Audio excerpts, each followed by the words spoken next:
안녕하세요. 감동의 모든 것입니다. 저희는 해외 커뮤니티 레딧과 감동의 모든 것 공식 이메일로 제보받은 실제 사연을 바탕으로 재구성한 스토리를 전달해드립니다. 구독과 좋아요, 알림 설정은 영상 제작에 큰 힘이 됩니다.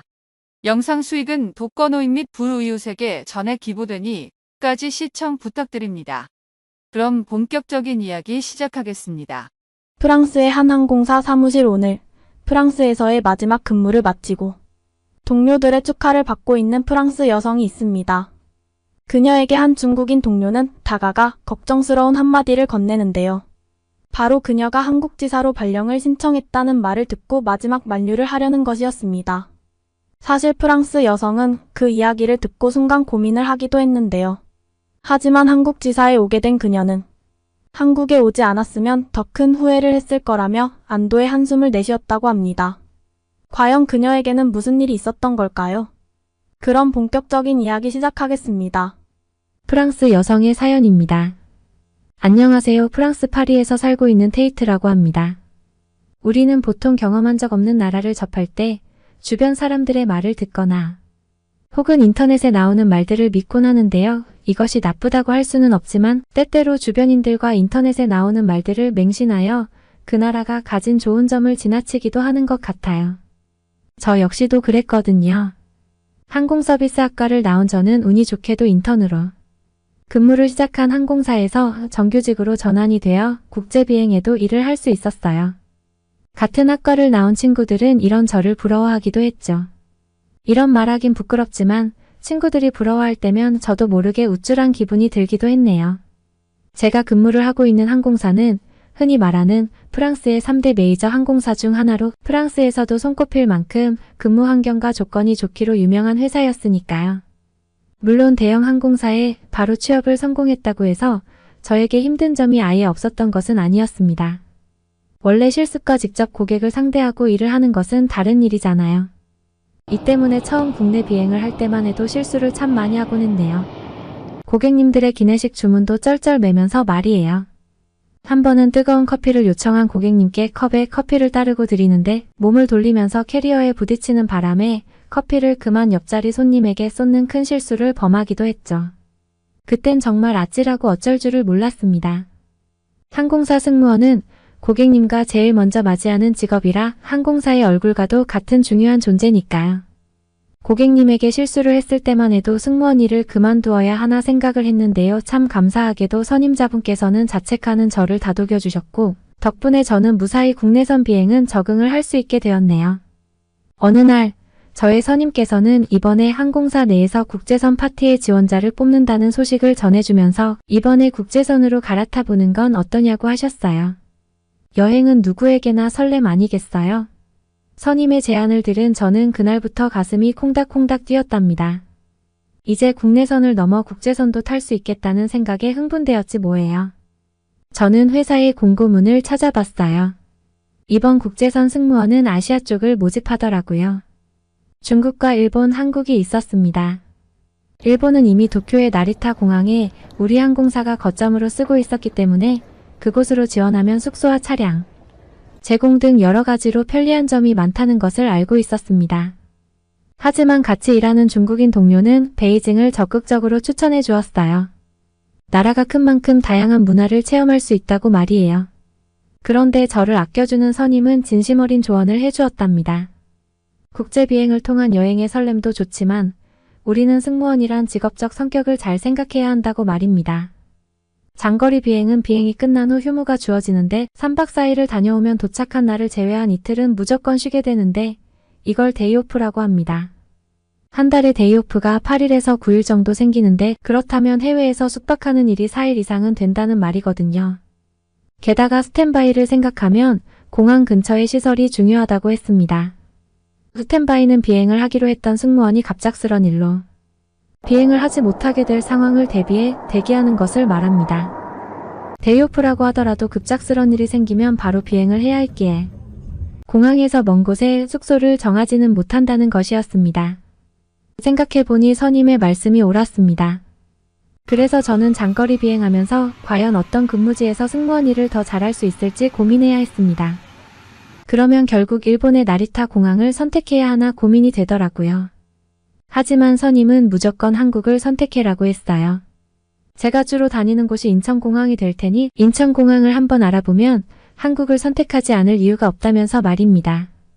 저는 선임의 말을 듣고 회사 내 직원 커뮤니티 게시판에 국제선 메뉴에 들어가 인천공항에 대해 찾아보았고 입이 떡 벌어질 수밖에 없었습니다.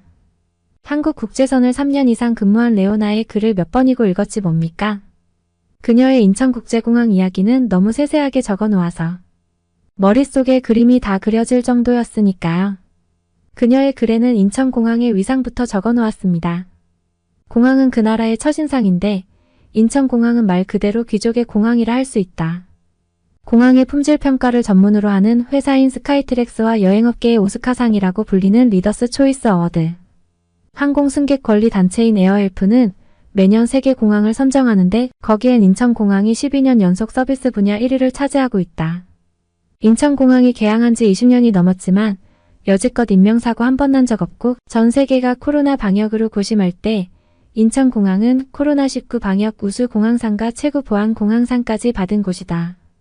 하나는 이곳이 세계에서 가장 안전한 공항이라 인정할 수밖에 없다. 전 세계 1700개의 공항 이용객을 대상으로 한 설문조사에서도 인천공항은 서비스 평가 5점 만점에 4.9점이라는 믿을 수 없는 점수를 받았다. 저는 레오나의 게시글을 보자마자 국제선 지원은 무조건 한국이라고 마음먹었습니다. 코로나 이후 하늘길이 다시 열리면서 국제선 직원들도 한층 업된 분위기였습니다. 국제선 비행팀으로 지원하고 필요한 교육을 모두 이수하니 첫 비행 날짜가 다가오고 있었습니다. 국내선을 3년 탔지만 국제선은 인턴이기 때문에 너무 떨렸고 처음 국내선 비행했을 때 커피를 쏟았던 기억 등이 되살아나면서 걱정이 되기 시작했습니다. 한국으로 탑승하는 승객들은 어떨까도 궁금했었고요. 그렇게 저는 파리공항에서 한국행 국제선 첫 비행을 시작했고 16시간에 걸쳐 한국에 도착할 수 있었습니다. 한국 첫 방문 인천은 인천국제공항의 입구에서부터 그 규모에 압도되고 숙소까지 가는 동안에 공항 서비스를 보고 엄지를 치켜 세울 수밖에 없었습니다. 제가 경악할 수밖에 없었던 것은 바로 스마트 체크인이었습니다. 여행의 설렘은 공항에서 줄 서면서부터 반감된다는 말이 있습니다. 그만큼 항공권 발권이 오래 걸리고 절차가 많다는 불편함이 있는데요. 한국은 스마트 체크인 도입으로 여행객들은 줄을 서지 않고 발권을 하고 있었습니다. 심지어 체크인을 하고 수화물 위탁까지도 진행할 수 있게 되어 정말 놀랍습니다. 거기다 에어스타라고 불리는 안내 로봇이 자율주행을 하며 음성인식을 통해 안내하고 있는 걸 보고 저는 제가 미래에 온 줄 알았습니다. 파리공항에도 아직까지 이런 서비스는 없었거든요. 안내 로봇은 카운터의 위치를 알려주기도 하고 출국장이 얼마나 혼잡한지, 면세점은 어딘지, 공항버스는 어디서 탈 수 있는지 진짜 공항에서 필요한 모든 정보를 다 안내해주고 있더라고요. 로봇 앞에는 외국인들이 신기한 듯 계속 말을 걸고 있는 모습이 진풍경이었죠. 제가 또 놀란 서비스는 바로 웹툰과 무료 샤워실입니다. 보통 여행객들은 일찍 와서 항공권을 발권하고 수화물을 붙이고 나면 2시간 정도 시간이 남아 공항에서 대기하는데 그때가 여간 피곤한 게 아닙니다.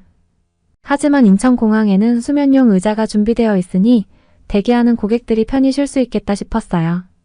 거기서도 정말 말도 안 되는 건 바로 무료라는 사실입니다.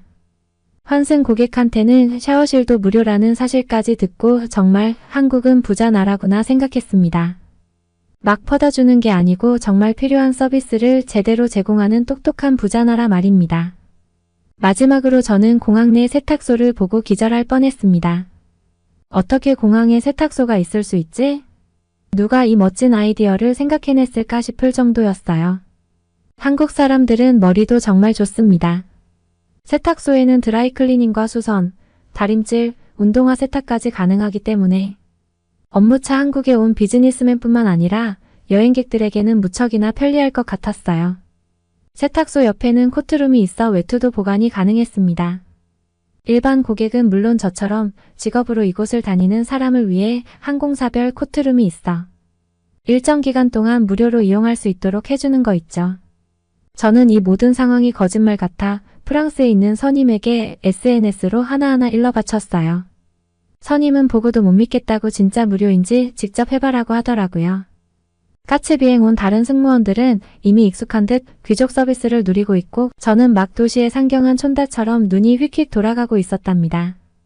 충격적인 서비스 시설은 물론이고 기본 시설은 두말할 나위 없었습니다. 어딜 가도 그 나라 수준을 가늠할 수 있다고 하는 곳은 바로 화장실. 공항 곳곳에 있는 화장실은 어찌나 깨끗하게 관리가 돼 있던지 하얀 타일은 광이 날 정도였습니다. 이용하는 사람이 많아 청결하게 유지하기가 힘들 텐데 깨끗하게 청소된 화장실을 보며 참 대단하다는 생각이 저절로 들더군요. 저는 시간이 안 맞아 아직 보진 못했지만 동료가 말해주길 여기 인천공항에서는 편의시설 제공을 넘어 문화공간, 예술공간으로서의 특색도 갖추고 있다고 했어요. 대한민국의 첫 번째 관문인 만큼 한국적인 멋과 문화를 알리기 위해 음악회와 한국문화, 거리는 물론 한국문화박물관까지 마련해 두었다고 합니다. 인천공항은 방문한 여행객을 위한 짧은 문화예술 공연으로 매월 새로운 공연과 볼거리, 즐길 거리가 많다고 하니 앞으로 저는 즐거울 일이 한가득일 것 같습니다.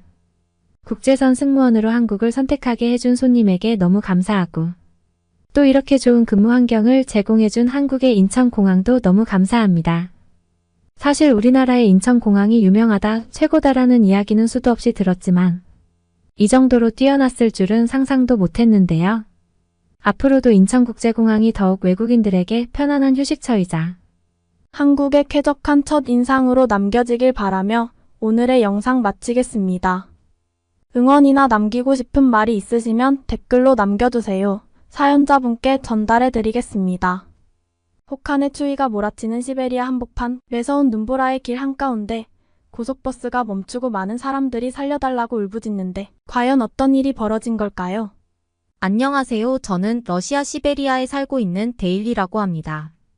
오늘 제가 여기 찾아온 이유는 고속버스에서 만난 한국인들 덕분에 제 목숨은 물론 어린 딸의 목숨까지 살 수 있었던 일에 관한 걸 왈칵 시청자분들께 전달해드리고 싶어서입니다. 목숨을 구할 수 있었다니 대체 무슨 일이 있으셨는지 정말 궁금합니다. 그분들이 없었다면 고속버스에 있던 모든 이들이 다시는 가족을 만나지 못했겠죠. 정말 얼른 듣고 싶습니다. 이제 데일리님의 사연 본격적으로 함께 알아보시죠. 원래 저는 러시아 모스크바에 살던 사람인데 8년 전 부모님이 집에서 저를 쫓아내셨었죠. 사실 부모님은 저를 온실 속의 화초처럼 귀하게 키우고 싶어 하셨습니다. 그래서 저에게 좋은 것만 먹이고 좋은 것만 보도록 곱게 키우셨어요. 하지만 왜인지 저는 엇나가기만 했고 온실 속의 화초가 아닌 잡초로 자라나고 말았습니다. 그래서 부모님이 원하는 남자의 성향에 정반대되는 불량한 남자친구를 만나고 어울리게 되었죠. 그때는 그게 부모님에게 제 자유로운 모습을 보여주고 싶었던 마음이 컸습니다. 어린 시절에 어리석은 선택을 했었죠. 그러다가 제가 당시 남자친구를 잘못 만나서 임신을 하게 되었는데 부모님이 워낙 보수적이신 분들이라서요. 당연히 제 남자친구였던 사람도 어딘가로 내쫓아져서 지금 소식은 잘 모릅니다. 아무튼 저는 러시아 시베리아의 터를 잡고 혼자 딸을 출산해 7년이란 시간이 흘렀죠. 7년이란 시간 동안 부모님은 제 계좌에 조금씩 양육비를 보내주신 덕에 저와 제 딸은 부족함 없이 생활을 영위할 수 있었어요. 부모님은 사연자분을 용서하신 것 같은데 왜 모스크바로 돌아가지 않으셨나요? 제가 큰 죄를 지은 것 같았습니다. 그래서 부모님을 볼 낯이 없었죠. 그리고 못 본 세월이 지나면 지날수록 더욱 직접 보러 가는 것이 어려운 일이 되더군요. 맞아요. 그래서 볼 수 있을 때 자주 뵙는 것이 좋죠. 내 차일피일 미루다가 직장에서 제대로 자리 잡고 가야지 하면 또 안 가고 그랬었습니다. 그러다가 제 어머니가 저를 이번 크리스마스 연휴에는 꼭 보고 싶으시다고 전화하셨죠. 미뤄왔던 사죄를 그날에는 꼭 해야겠다는 생각이 들었습니다. 그래서 제 딸과 함께 부모님을 뵙기 위해 터미널로 가서 모스크바행 고속버스를 탔죠. 그런데 심각한 문제가 생겼습니다. 버스 기사가 틀어놓은 라디오에서 이런 이야기가 나오고 있었죠. 매서운 북극 기류로 인해 현재 러시아 전역에 폭설과 강풍이 강타하고 있습니다. 외출을 절대 자제하시고 비상시에는 911에 전화하시기 바랍니다. 겨울에 이따금씩 발생하는 러시아 폭설에 휘말리고 말았습니다. 저는 설마 이 무거운 고속버스가 멈추겠어 하는 생각을 했죠. 그 경보가 들릴 때까지만 해도 밖에는 눈이 조금씩 내리긴 했지만 아직 화창했거든요. 그런데 순식간에 날씨가 돌변하고 말았습니다. 순식간에 강력한 눈발이 버스, 차, 창고 앞유리를 들이받았고 한적한 국도에는 금세 높다란 눈이 쌓였죠. 운전기사는 안전 때문에 일단 갓길에 정차하겠다고 선언한 뒤 제 시간에 도착 못할 것 같다는 전화를 돌렸습니다. 승객들이 모두 웅성웅성하더니 각자 전화로 안부를 묻기 시작했고 제 불안감도 점점 커지기 시작했죠. 마침 저한테도 부모님이 아직 출발 안 했기를 바란다며 전화를 해왔어요. 이런 부모님이 많이 걱정하셨겠습니다. 일단 저는 몰아드릴 말씀이 없어서 잘 가고 있다고 얼버무렸죠. 전화를 끊고서 정말 막막했습니다. 이 폭설이 끝나면 출발할 수 있겠지 하고 생각했지만 현실은 더 가혹했어요. 하루가 넘도록 눈이 계속 오자 운전기사는 이곳에서 아마 한 발자국도 못 움직일 거라면서 히터를 틀어두겠다고 했습니다. 그러자 뒤에 있던 승객들 중 한 명이 일어나 외쳤죠. 우리 모두를 죽게 만들 셈입니까? 히터는 절대로 틀지 마세요. 아시아 분이셨는데 일어나서는 운전기사한테 다가가 대신 마이크를 잡고 이렇게 안내 방송을 했죠. 지금 히터를 틀면 눈 때문에 일산화탄소 등의 매연이 차 안으로 들어올 겁니다. 당장 응급 차량을 부르고 최대한 따뜻하게 껴입어서 체온을 유지해야 합니다. 그분이 없었더라면 끔찍한 결과가 벌어질 수도 있었겠네요. 맞습니다. 이제 히터를 틀 수 없으니 추위를 막을 옷을 껴입어야 하는데 모두들 자기 짐을 짐칸에다 넣고 타고 있어서 밖에 누군가 나가야만 했죠. 그런데 방금 안내 방송을 대신 해주신 분과 그 옆에 같은 아시아 남성분들이 자원의 짐칸에서 옷을 꺼내오겠다고 하셨습니다. 그러자 다른 남자들도 이렇게 가만히 있을 수 없다면서 함께 손잡고 짐칸 문을 열자고 했죠. 버스 문을 살짝 열자 엄청난 바람이 쏟아져 들어왔고 자원하신 분들은 장갑을 낀 손으로 눈을 퍼서 짐칸 손잡이를 찾아내셨죠. 짐칸 손잡이를 열고 그 안에 들어있던 모든 여행 가방을 모두 꺼냈습니다. 버스 안에 있던 저를 포함한 모든 여자분들도 짐칸을 꺼내고 나르는데 동참했어요. 운전기사를 포함한 모든 남자분들은 오들오들 떨면서 안에서 쉬고 있는 사이 여자들이 옷과 담요, 그리고 먹을 것들을 가방에서 꺼냈죠. 다행히 겨울철이라 가방 안에 담요와 팩, 그리고 달콤한 간식들이 많이 있었습니다. 각자 조금씩 간식들을 나눠 먹고 응급 차량을 기다리면서 옹기종기 최대한 붙어 대화를 나누었어요. 그러다 아까 처음 히터 트는 걸 막은 남자분과 대화할 기회가 생겼는데 이분은 한국에서 오신 분이더라고요. 이분 말고도 뒷자리에 앉아 계시던 아시아 사람들 모두 한국 분들이셨고 토론토에 사는 친척분들을 만나러 가는 중이었다고 했습니다. 그 외에도 이 버스에 탄 많은 분들이 가족이나 친지들과 함께 시간을 보내기 위해 버스에 탄 것이었죠. 크리스마스 연휴를 앞두었다 보니 이렇게 차 안에서 고립된 경우가 정말 많았을 것 같아요. 맞아요. 제가 나중에 알아보니 차 안에서 옴짝달싹 못하고 추워서 정신을 잃거나 무심코 히터를 틀어버려 운명을 달리하신 분들이 많았다고 합니다. 옷과 담요를 밖에서 구해다 오지 않았다면 히터 없이 하루 반나절을 버텨야 했을 거예요. 그랬다면 어떤 일이 벌어졌을지 상상도 하기 싫습니다. 이 밖에도 한국 분들은 저희가 살아남는데 도움을 주셨어요. 눈발이 살짝 약해진 상황에서 버스가 살짝 기우뚱하더니 뒤로 가는 듯한 느낌을 받았죠. 아마도 약간 경사진 도로에서 정차해서 그랬던 것 같아요. 아무튼 이를 빨리 알아챈 한국 분들은 빨리 나가서 버스를 더 밀어야 한다며 남자고 여자고 모두 일으켜 세웠습니다. 밖으로 나가보니 정말로 살짝 기우뚱하면서 뒤로 가는 게 눈으로 보였어요. 아무튼 저희는 뒤쪽에 쌓인 눈을 손으로 퍽퍽 치우고 신호에 맞춰 버스를 온 힘을 다해 밀고 또 밀었습니다. 힘을 합하니까 그 무거운 버스가 앞으로 밀리고 마침내 평평한 도로까지 옮길 수 있었습니다. 정말 기적이나 다름없네요.